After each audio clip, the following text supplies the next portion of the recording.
నేను 1940లో మీరు జన్మించారు అనుకుంటాను. ఇప్పుడు 82 ఏళ్ళు. 82. ఇప్పటికీ మీరెంతో మీ జ్ఞాపక శక్తి అపారంగా ఉంది, కామన్ సెన్స్ ఉంది, సెన్స్ ఆఫ్ హ్యూమర్ ఉంది, ఏకాగ్రత ఉంది, పట్టుదల ఉంది. శారీరకంగాను మానసికంగాను చాలా స్ట్రాంగ్గా ఉన్నారు, చాలా చాలా యాక్టివ్గా ఉన్నారు, యంగ్గా ఉన్నారు. ఈ ఫిట్నెస్ మంత్రం ఏంటి సార్? మంత్రం ఏమిటంటే ఒరిజినల్ ఫస్ట్గా చెప్పాలంటే ముందు మా ఫ్యామిలీ జీన్స్ అండి. మా family genes very good jeans. మా తల్లిదండ్రులు మా నాన్నగారు 96 ఏళ్ళు బతికారండి. ఆయన ఆఖరి సంవత్సరం వరకు కూడా అలా శుభ్రంగా నడిచేస్తూ ఉండేవారు. రోజు పొద్దున్నే గంట సేపు ఆయన నడిచేసేవారు. ఒకసారి తూలు వస్తుందని చెప్పి మేము మన అమెరికా నుంచి వస్తా ఒక 4 చక్రాల బండి లాంటిది, అదే చిన్నపిల్లల చిన్నపిల్లలని తీసేది, ఆ బండి లాంటిది అది కొన్నాం. అదే దాంట్లో అడ్వాంటేజ్ ఏంటంటే ఎక్కడ కావాలంటే అక్కడ ఆఫ్ చేసి దాంట్లో కూర్చోవచ్చు. అది కూడా ఉందా అవకాశం? వాటర్ బాటిల్ అయిన పెట్టుకోవడానికి లాగానే కంట్రోల్ చేస్తుంది, కూర్చోవచ్చు. సో అది తెచ్చిన తర్వాత కొన్నాళ్ళకి దాంతో చేశారు. కానీ అదర్వైజ్ ఆ లాస్ట్ దాకా కూడా ఆయన రోజు నడిచేవారు. ఆయన 96 ఏళ్ళు బతికారు. ఇక మా అమ్మగారు రోజు బయటికి వెళ్ళి వాకింగ్కి వెళ్ళేవారు కదా, కానీ ఆ ఇంట్లో పెద్ద కారిడార్ ఉండేది. ఈ కారిడార్లో ఇటు ఆవిడ గంట సేపు నడిచేవారు. సో ఆవిడకు దాదాపు 100 ఏళ్ళు జీవించారు. 100 ఏళ్ళు 101వ సంవత్సరం రాబోతున్నగా పోయారు. ఒక నెల రోజుల్లో 101వ సంవత్సరం వస్తుంది అనుకున్న టైంలో శత జయంతి చేసుకుంది. సో అందుకని ఆ జీన్స్ నెంబర్ 1 జీన్స్. నెంబర్ 2 మన క్రమశిక్షణ.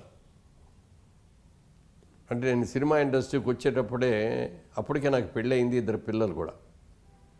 అప్పుడు ఒకటే అనుకున్నా, మనం ఈ టైంలో వెళ్ళి సినిమా ఇండస్ట్రీకి వెళ్ళి అక్కడ ఉన్న ఆకర్షణలు కనుక మనం బలైపోయామంటే నా భార్య పిల్లలు ఏమైపోవాలి? రేపు పొద్దున్న నా గురించి వాళ్ళు ఇదిగో ఈయన చేసుకోబట్టి మనందరం కూడా ఈయన కష్టాలు పడుతున్నామని అనుకోకూడదు కదా అని చెప్పి నాకు నేనే కొన్ని రిస్ట్రిక్షన్స్ పెట్టుకున్నానండి. అంటే కొన్ని క్రమశిక్షణ ఇవి అతిక్రమించకూడదు. అంటే మీ మదర్కి ఏమైనా మాట ఇచ్చారా? ఎవరికీ మాట ఎవరు ఇది నన్ను అడగలేదు, ఎవరికి నేను చెప్పకుండా నాకు నేనే పెట్టుకున్నాను. ఇది ఇండస్ట్రీలో ఉన్నంత వరకు తాగకూడదు, ఇండస్ట్రీలో ఉన్నంత వరకు జోదవాటం కానీ రేసులాటం కానీ వెళ్ళకూడదు, వ్యభిచారం చేయకూడదు, క్రమశిక్షణతో ఉండాలి. ఇదని నాకు నేనే స్వయంగా పెట్టుకున్నాను. అది పాటిస్తూ వచ్చాను. తర్వాత మా వాళ్ళకి కూడా తెలిసిందనుకోండి, అలా అది ఉన్నాం. తర్వాత ఏమో మా ఆవిడ నాకు పెట్టే ఆహారం ఉదయం బ్రేక్ఫాస్ట్ దగ్గర నుంచి నైట్ ఫుడ్ దాకా ఏది తినాలి, ఏది ఆరోగ్యవంతమైంది, అది కూడా ఎంత తినాలి అంతే పెడతాను. ఆవిడ డైటీషియన్ నిజంగా నాకు పర్సనల్ డైటీషియన్ అనమాట ఆవిడ. అవన్నీ పెట్టడం మూలంగా మిగతా ఆహారం, ఆరోగ్యకరమైన ఆహారం అవన్నీ తినడం మూలంగా ఈ ఫాస్ట్ ఫుడ్స్ తినడం అయ్యి. మీకు ఇష్టమైన ఆహారం ఏంటి సార్? మావిడి నేను వంట. అది సరే, పదార్థాలు అంటే మీ అమ్మ వంట కూడా ఇష్టమే ఉంటుంది. అమ్మ వంట ముందు చెప్పుకోవాలి కదా, ముందు అమ్మ వంటే చెప్పుకోవాలి, తర్వాత కదా అదే అంటాను. అంటే మా ఇంట్లో అక్కడ మా అమ్మ వంటలో కానీ ఇక్కడ మా ఆవిడ వంటలో కానీ ప్రతిరోజు ఆకుకూర అనేది కంపల్సరీ అండి.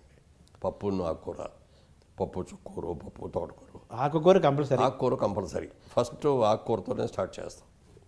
మీ ఆరోగ్య రహస్యంలో అది కూడా ఒకటి ఉంది, ఆకుకూర. ఆకుకూరలు పప్పు మామిడికాయో, పప్పు దోసకాయో, ఎట్లా ఏదో ఒకటి. పప్పుకూర మాత్రం ముందు పప్పుకూర ఒకటి ఉంటుంది కంపల్సరీగా.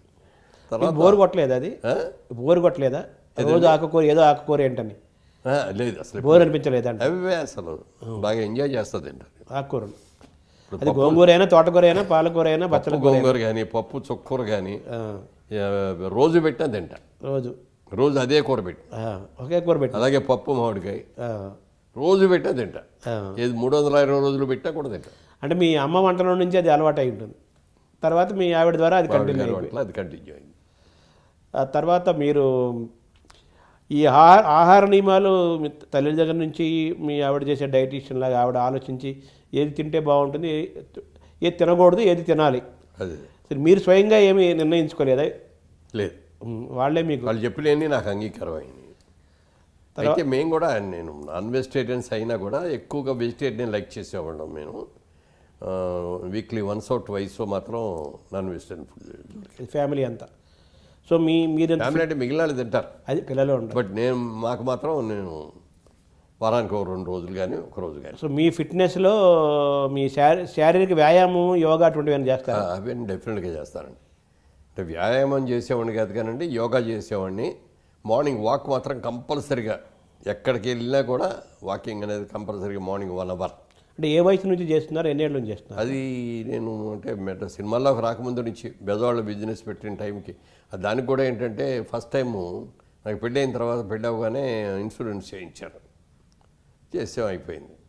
తర్వాత 1 ఇయర్ తర్వాత అమ్మాయి ప్రెగ్నెంట్గా ఉంది, పిల్లలు పడుతున్నారు, ఇంకొంత అమౌంట్కి మళ్ళీ ఇన్సూరెన్స్ చేస్తే బెటర్ కదా. అప్పుడు లైఫ్ ఇన్సూరెన్స్లో మనకి అంతకంటే వేరే ఏమి లేదు, ఒకటే ఇన్సూరెన్స్. ఆ లైఫ్ ఇన్సూరెన్స్కి మళ్ళీ చేయించారు. ఎల్ఐసి మళ్ళీ చేసినప్పుడు సేమ్ అతనే చేశాడు ఏజెంటు.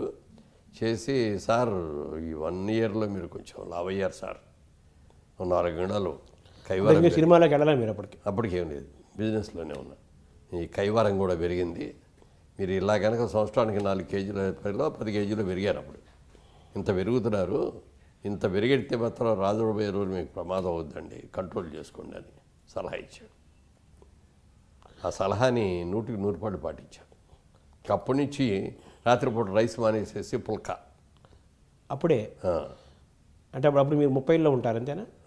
అంతే, 30లో కూడా 30లో కూడా లేనప్పుడు 20లో ఉంటారు. 25, 26, 5లో అప్పుడే రైస్ నుంచి పుల్కాకి షిఫ్ట్ అయ్యారు. పుల్కాకి షిఫ్ట్ అయ్యారు. అంటే ఈ కంట్రోల్ చేయాలి శరీరాన్ని. అవి కూడా ఎన్ని పడితే నేను 2 తినేవాడిని. అదే 2 పుల్కాలు విత్ కర్రీస్. సార్ మీ ఆరోగ్య రహస్యము, మీ ఫిట్నెస్, మీ ఇంత యంగ్గా ఉంటారని దాని గురించి మాట్లాడుకుంటున్నాం మనం. అందులో ఇందాక ఆహారం గురించి మాట్లాడుకున్నాము, చెప్పారు మీరు విశేషాలు. అలాగే వ్యాయామం, యోగా ఇవి కూడా మీరు రెగ్యులర్గా చేస్తారా, ఎలాగా సార్? రెగ్యులర్గా యోగా చేస్తానండి, తర్వాత రెగ్యులర్గా వాకింగ్ చేస్తాను. ఈ 2 కంపల్సరీగా చేస్తాను. దాదాపు 50 ఏళ్ళ నుంచి చేస్తున్నారా? ఇప్పటికీ చేస్తున్నారా? అంటే సినిమాలకు వచ్చే ఇప్పుడు 50 ఏళ్ళు అయింది. నేను విజయవాడ బిజినెస్ చేసే రోజుల నుంచి చేస్తాను. 50 ఏళ్ళు దాటిపోయి 60 ఏళ్ళు దాటింది. ఇప్పటికీ చేస్తున్నారా? ఇప్పటికీ చేస్తాను. ఇప్పటికీ రోజు యోగా టీచర్ వస్తారండి, నేను 1 గంటన్నర సేపు చేయిస్తారు ఆయన. అంటే రోజు వస్తారు, ఆల్టర్నేట్ డే ఆయన చేస్తారు. ఆయన ప్రాణాయామం చేయిస్తారు. అన్నీ యోగా ఆసనాలు వేస్తారా? కొన్ని ఆసనాలు అయినా సార్, ప్రాణాయామం ఎక్కువ. ప్రాణాయామం లేకపోతే కొన్ని యోగా ఎక్సర్సైజ్లు అయినా ఉంటాయి, టిప్స్ అయ్యే తప్ప ఆసనాలు వేయటం అది లేదు.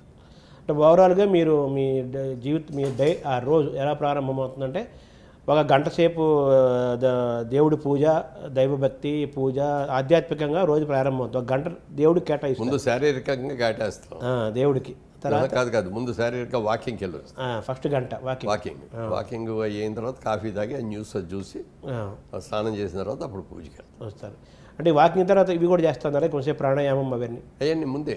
అంటే వాకింగ్ ముందు కానీ వెనక్కి కానీ చేస్తాం, తర్వాతే చేస్తాం. మొత్తం 1 గంటన్నర పడుతుందా సార్? అదంతా పడుతుంది. మీ ప్రాణాయామం కానీ, చిన్నపాటి యోగా కానీ, వాకింగ్ కానీ 1 గంట కానీ వాకింగ్ అంటే 2 గంటలు పడుతుంది.